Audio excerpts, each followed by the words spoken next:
Assalamualaikum warahmatullahi wabarakatuh. Selamat pagi Ananda semua. Jumpa lagi bersama Bapak. Pada kesempatan kali ini kita akan belajar bidang studi pendidikan agama Islam. Namun sebelum itu, mari kita sama-sama berdoa. Dengan doa akan dipimpin oleh ketua kelas. Untuk ketua kelas, silahkan pimpin doa. Dimulai. Doa selesai. Baik, terima kasih. Alhamdulillahirabbil alamin wa bihi nasta'in ala umuri dunya waddin wa ala alihi wa ashabihi rasulillahi ajma'in. Amma ba'd. Asyhadu an la ilaha illallah wa asyhadu anna Muhammadar Rasulullah. Allahumma shalli ala sayyidina Muhammad wa ala ali sayyidina Muhammad. Rabbi shrah li sadri wa yassir li amri wa hlul 'uqdatam min lisani yafqahu qawli. Puji syukur kehadirat Allah Subhanahu wa taala atas limpah rahmat dan karunia berupa nikmat kesehatan, kesempatan, iman dan Islam, sehingga kita masih berada pada jalan kebenaran, berada pada jalan keistiqomahan, berada pada jalan yang diridhoi oleh Allah. Terlebih kita dapat hadir ke sekolah pada hari ini guna mengikuti kegiatan belajar mengajar seperti mana biasanya. Salawat berangkai salam sama-sama kita hadiahkan kepada baginda Rasulullah Muhammad SAW. Semoga dengan seringnya kita bersalawat pada beliau, kitalah umat-umatnya yang akan mendapatkan syafaatnya di hari pembalasan kelak. Amin ya rabbal alamin. Baik Anda semua, sebelum kita memulai pembelajaran, Bapak akan mengabsensi terlebih dahulu. Bapak lihat di bangku belakang ada yang kosong. Siapa yang tidak hadir? Dedi. Baik, kemana Dedi? Sakit. Baik, kalau memang sakit, mari sama-sama kita doakan semoga Allah mengangkat penyakitnya, diberikan kesembuhan olehnya, sehingga teman kita Dedi dapat kembali hadir ke sekolah untuk mengikuti kegiatan belajar mengajar secara bersama-sama di sekolah kita yang dicintai. Nah, Anda sekalian, sebelumnya Bapak mau bertanya terlebih dahulu, siapa yang tadi pagi sholat subuh? Alhamdulillah semuanya sholat subuh ya. Kemudian siapa yang tadi sebelum berangkat ke sekolah menyalami ayah dan ibunya? Alhamdulillah semua juga menyalami kedua orang tuanya ketika berangkat sekolah. Nah, kenapa Bapak bertanya demikian? Jadi hal ini ada kaitannya dengan materi beberapa waktu lalu, yakni tentang meneladani perjuangan dakwah Rasul di Mekah. Nah, jadi mengenai pembahasan pada beberapa waktu lalu, siapa juga yang masih ingat tentang pembahasan atau sub pembahasan yang dibahas pada meneladani perjuangan dakwah Rasul di Mekah? Siapa? Baik, Siti silakan. Benar sekali. Jadi yang dibahas itu adalah tentang kerasulan Nabi, ajaran pokok Nabi di Mekah, dan substansi dakwah Rasul di Mekah. Nah, tentang kerasulan Nabi, kira-kira apa sih yang disinggung tentang kerasulan Nabi? Ya silahkan Andi. Benar ya. Jadi tentang kerasulan Nabi yang dibahas waktu itu adalah tentang awal mula Nabi menerima wahyu Allah melalui perantara malaikat Jibril, mana wahyu yang pertama itu adalah Quran surah Al-Alaq ayat 1 sampai 5. Kemudian hal itu juga berkaitan dengan awal mula Nabi Muhammad SAW diangkat menjadi Rasul. Ya, benar sekali. Kemudian yang kedua tentang ajaran pokok Nabi di Mekah. Siapa yang masih ingat? Ya, silakan Aminah. Ya, benar sekali ya. Jadi ada dua ajaran pokok Nabi di Madinah pada waktu itu. Yang pertama adalah tentang tauhid, kemudian yang kedua tentang akidah. Benar sekali ya. Nah, jadi tentang tauhid, siapa yang masih ingat? Abror, silakan. Ya, benar sekali ya. Jadi tentang tauhid di sini adalah Nabi Muhammad SAW mengajarkan bagaimana kita untuk mengesahkan Allah, bagaimana kita untuk mengimani bahwa Allah Subhanahu wa taala itu adalah Tuhan yang patut kita sembah, bahwa Allah Subhanahu wa taala itu adalah Tuhan pencipta alam semesta. Jadi bagaimana Nabi mengajarkan dan mensyiarkan, mendakwahkan bahwa memfokuskan tentang ketauhidan, tentang keimanan kita terhadap Allah Subhanahu wa taala. Nah, yang kedua, pembahasannya tentang apa? Ya, silahkan Aisyah. Ya, benar sekali. Jadi yang kedua itu adalah tentang akidah. Nah, jadi di sini Nabi Muhammad SAW mengajarkan dan menekankan pada penduduk pada waktu itu untuk bagaimana berakhlak mulia, bagaimana berakhlakul karimah, sesuai dengan teladan-teladan atau contoh-contoh yang dilakukan oleh Nabi Muhammad SAW. beberapa di antaranya adalah tentang sifat-sifat Nabi, yang tentang tabligh, fatonah, amanah, hidup siddiq dan lain sebagainya. Nah, jadi Nabi Muhammad SAW itu benar-benar mengajarkan kepada waktu itu untuk menekankan terhadap akhlakul karimah, di mana hal ini sekiranya harus kita terapkan dan kita lakukan dalam kehidupan sehari-hari. Nah, yang mengenai akhlak, Bapak akan coba tampilkan 1-2 kisah Nabi yang dapat menjadi teladan bagi kita bersama. Mari sama-sama kita saksikan pada tayangan video berikut ini. Assalamualaikum. Waalaikumsalam. Siapa? Aisyah, ini aku, ayahmu. Oh, ayah, silahkan masuk. Ada apakah gerangan, ayah? Anakku, aku hendak bertanya, adakah kebiasaan Rasulullah yang belum aku kerjakan? Wahai ayah, engkau adalah sahabat Nabi yang paling dekat. Tidak ada kebiasaan Nabi yang belum pernah ayah lakukan, kecuali satu. Oh ya? Apa itu? Wahai ayahku, setiap pagi dikala Rasulullah melewati pasar, beliau menyempatkan diri menyuapi seorang pengemis Yahudi buta yang ada di sana. Hanya itu saja? Baiklah, akan aku lakukan. Di manakah engkau, sahabatku? Sudah beberapa hari engkau tidak datang. Sudah tiada lagi yang menyuapiku makan. Mungkin itu orangnya. Engkaukah itu, sahabatku? Sudah lama engkau tidak datang. Duduklah. Mana makanan untukku? Aku sudah lapar. Cepat, cepat. Kau tahu tidak kabar tentang Muhammad si pendusta itu? Aku dengar pengaruhnya semakin luas. Entah sihir apa yang dia gunakan.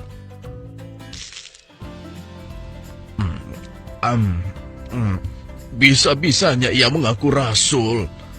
Memangnya siapa dia? Hei, mana makanannya? Jangan diam saja.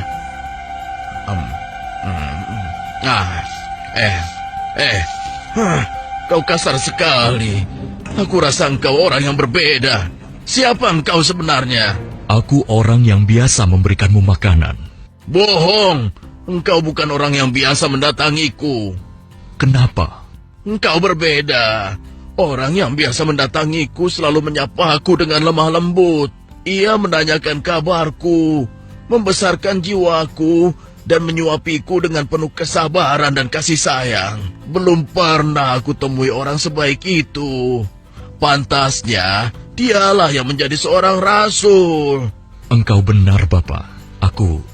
Aku memang bukan dia. Hah? Lalu, siapa engkau? Aku adalah salah seorang dari sahabatnya. Namaku Abu Bakar. Lalu, kemana sahabatku yang biasa datang itu? Engkau yakin tidak tahu? Tidak. Orang yang engkau maksudkan itu sudah meninggal 2 hari yang lalu. Apa? Sudah meninggal? Benarkah? Benar, Bapak. Aku bahkan turut menguburkannya. Oh, mengapa orang sebaik itu meninggal? Padahal aku belum sempat membalas kebaikannya. Dia orang yang terbaik yang pernah aku temui di muka bumi ini. Bahkan melebihi saudara-saudaraku sendiri. Namanya pun aku tidak tahu. Bapak, maukah aku beritahu siapa orang itu sebenarnya? Siapa dia? Dialah Muhammad Rasulullah Sallallahu Alaihi Wasallam. Dia adalah Muhammad. Benarkah apa yang kau katakan?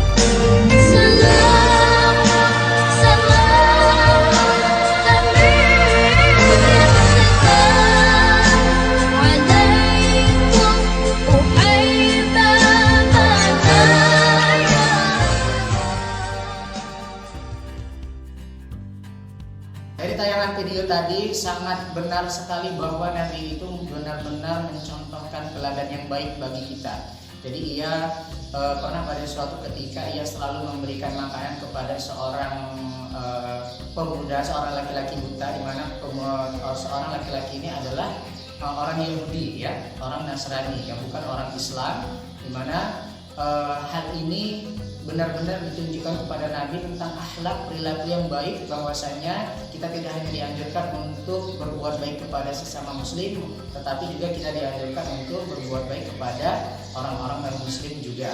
Nah, jadi hal itu benar-benar merupakan teladan yang sangat menginspirasi bagi kita, yang dapat kita terapkan, dapat kita aplikasikan dalam kehidupan sehari-hari. Nah, jadi semua yang kalian jabarkan itu adalah benar tadi ya. Dimana sesuai dengan di awal tadi Bapak bertanya siapa yang tadi sholat subuh, siapa yang tadi berangkat ke sekolah menyelami kedua orang tua. Ada kaitannya tentang pembelajaran yang kita pelajari beberapa waktu lalu ya. Dalam artian di sini dengan kalian sholat subuh berarti kalian benar-benar mengaplikasikan tentang ketauhidan, keimanan kepada Allah, bahwasanya Allah lah yang patut disembah. Bahwasanya sebagai orang muslim kita harus menunaikan perintah sholat dan perintah-perintah yang harus dilakukan kepada tentang hal-hal yang baik dan lain-lain. Nah, kemudian tadi juga Bapak bertanya kepada kalian siapa yang bersalaman ketika pergi ke sekolah, juga berkaitan ya dengan video tayangan yang sudah Bapak tampilkan tadi, bahwasanya berarti kalian juga sudah menerapkan apa? Menerapkan tentang akhlak, perilaku yang baik kepada siapa? Kepada orang tua salah satunya. Nah, jadi secara langsung, secara otomatis berarti kita semua dan kalian semua alhamdulillah sudah menerapkan apa yang sudah kita pelajari beberapa waktu lalu. Baik, Ananda sekalian, sebelum kita memulai pembelajaran, Bapak akan menjelaskan tujuan pembelajaran kita hari ini. Mana tujuan pembelajaran yang pertama adalah meyakini kebenaran dakwah Nabi Muhammad SAW di Madinah. Yang kedua, menunjukkan sikap semangat ukhuwah dan kerukunan sebagai ibrah dari sejarah strategi dakwah Nabi Muhammad SAW di Madinah. Lalu yang ketiga, menganalisis substansi, strategi dan keberhasilan dakwah Nabi Muhammad SAW di Madinah. Dan yang keempat, menyajikan keterkaitan antara substansi dan strategi dengan keberhasilan dakwah Nabi Muhammad SAW di Madinah. Nah, baik, jadi anak-anak sekalian, untuk pada kesempatan hari ini kita akan membahas materi tentang meneladani perjuangan dakwah Rasulullah SAW di Madinah.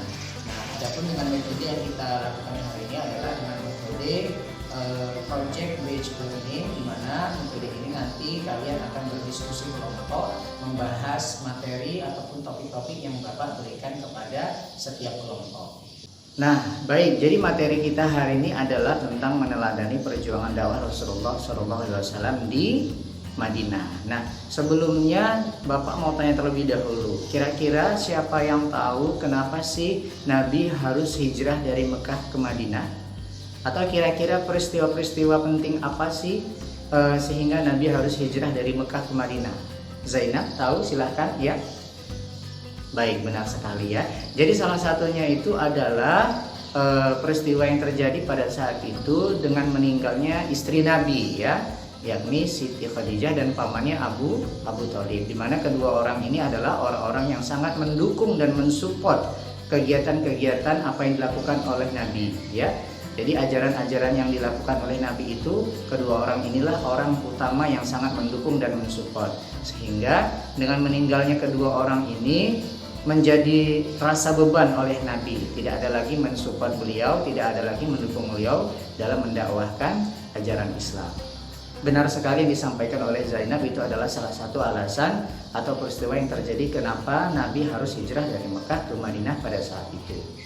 Nah, untuk materi hari ini tentang meneladani perjuangan dakwah Nabi Muhammad SAW di Madinah, ada beberapa poin yang harus kita pelajari nantinya. Yang pertama adalah bagaimana awal hijrah Nabi berdakwah ke Madinah, kemudian substansi dakwah Rasulullah SAW di Madinah, serta strategi-strategi dakwah Rasul di Madinah. Nah, untuk yang pertama, awal hijrah Nabi Muhammad SAW di Madinah. Nah, jadi awal mula Nabi Muhammad SAW hijrah ke Madinah itu diawali atau ditandai dengan adanya beberapa peristiwa penting. Yang pertama adalah wafatnya istri, yakni Siti Khadijah dan pamannya Abu Thalib, di mana kedua orang ini adalah orang yang selalu menjadi pembela utama, orang yang selalu mensupport dari ancaman kafir Quraisy. Dan hal ini menjadi beban berat bagi Nabi karena sudah tidak ada lagi orang yang mensupport, yang mendukung Nabi dalam mensiarkan agama.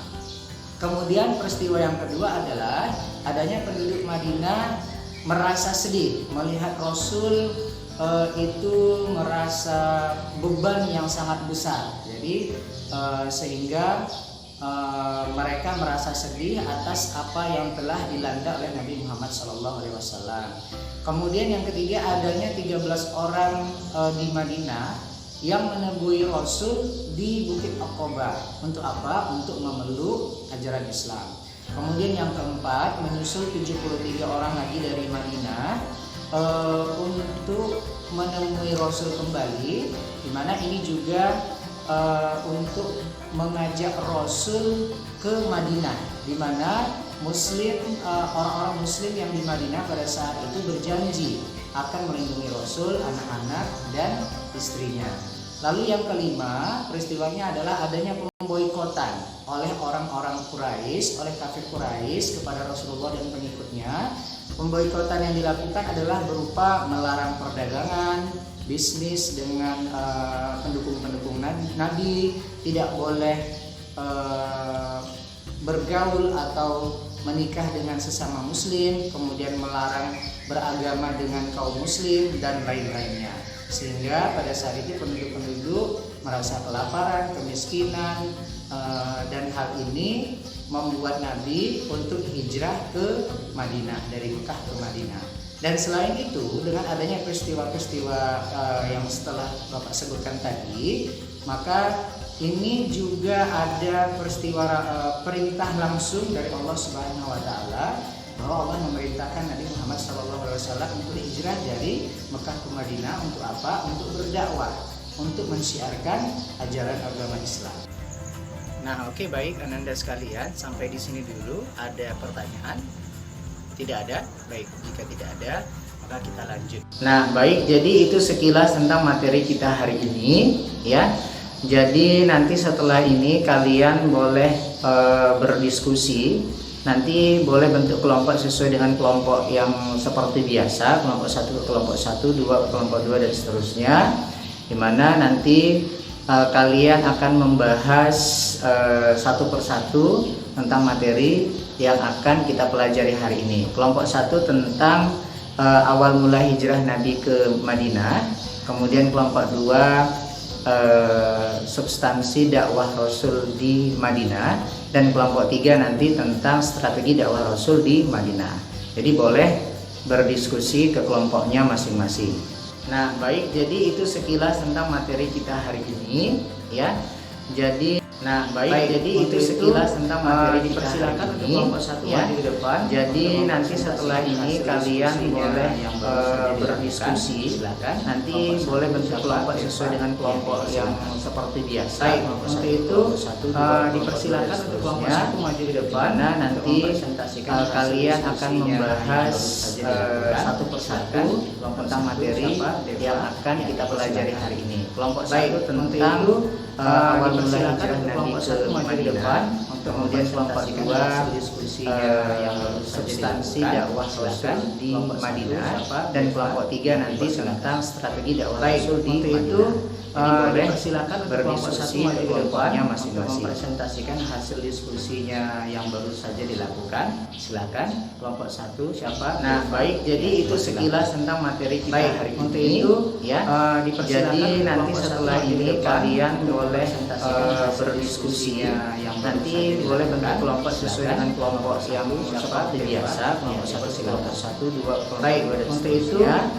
Dimana nanti kalian akan membahas satu persatu tentang materi yang akan kita pelajari hari ini. Kelompok 1 tentang awal mula hijrah Nabi ke Madinah. Dipersilakan kemudian kelompok 1 maju ke depan untuk mempresentasikan substansi dakwah yang baru di Madinah, dan kelompok 3 nanti tentang strategi dakwah Rasul di Madinah. Jadi boleh untuk berdiskusi ke dipersilakan untuk kelompok 1 maju ke depan untuk mempresentasikan hasil diskusinya yang baru saja dilakukan. Nah, baik, jadi itu sekilas tentang materi kita hari ini, ya. Baik, jadi nanti setelah ini kalian boleh berdiskusi, nanti boleh bentuk kelompok sesuai dengan kelompok yang seperti biasa, kelompok 1, kelompok 1, kelompok 2 dan seterusnya. Nah, baik, jadi itu sekilas tentang materi kita sudah mempresentasikan hasil diskusinya. Jadi nanti setelah ini kalian boleh berdiskusi, penyampaiannya sangat bagus. Boleh bentuk kelompok sesuai dengan kelompok yang seperti biasa, pertanyaan sangat aktif, sangat bagus, seterusnya. Dimana nanti kalian akan membahas satu persatu. Baik, terima kasih untuk kelompok 1 sudah mempresentasikan hasil diskusinya. Sangat bagus sekali ya. Jadi sangat menarik, penyampaian kelompok 2 sangat komunikatif dengan substansi dakwah kelompok lain, penanya-penanya sangat aktif, dan kelompok 3 nanti tentang strategi dakwah Rasul di Madinah. Jadi boleh berdiskusi ke kelompoknya masing-masing. Baik, terima kasih untuk kelompok 1 sudah mempresentasikan hasil diskusinya, sangat bagus. Baik, untuk kesempatan kali ini ada yang bisa menyimpulkan materi kita hari ini? Ya, silakan Dodi. Baik, bagus sekali. Terima kasih Dodi ya. Jadi kesimpulan pada pembahasan kita hari ini tentang meneladani perjuangan dakwah Rasul di Madinah pada pembahasan awal mula hijrah Nabi di Madinah adalah di mana memang dalam mensiarkan agama itu tidak mudah dan tidak gampang, tidak semudah membalikan telapak tangan, sangat sulit sekali ya.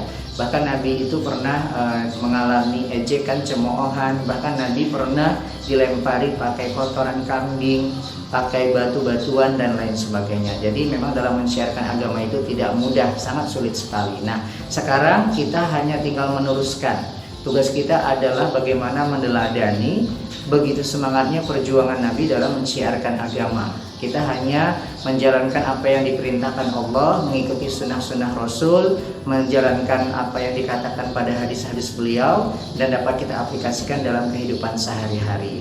Dan kita sangat bersyukur pada saat sekarang ini kita tidak lagi berjuang, berperang, melawan kafir Quraisy seperti yang dialami Nabi. Kita hanya meneruskan, kita hanya tinggal mengamalkan apa yang diajarkan oleh Nabi dalam kehidupan kita sehari-hari. Nah, baik, jadi itu sekilas tentang materi kita hari ini ya. Jadi nanti setelah ini kalian boleh berdiskusi. Nanti boleh bentuk kelompok sesuai dengan kelompok yang seperti biasa, kelompok 1, kelompok 1, kelompok 2 dan seterusnya. Dimana nanti kalian akan membahas satu persatu tentang materi yang akan kita pelajari hari ini. Kelompok 1 tentang awal mula hijrah Nabi ke Madinah. Kemudian kelompok 2 substansi dakwah Rasul di Madinah, dan kelompok 3 nanti tentang strategi dakwah Rasul di Madinah. Jadi boleh berdiskusi ke kelompoknya masing-masing. Alhamdulillahirabbil alamin. Assalamualaikum warahmatullahi wabarakatuh.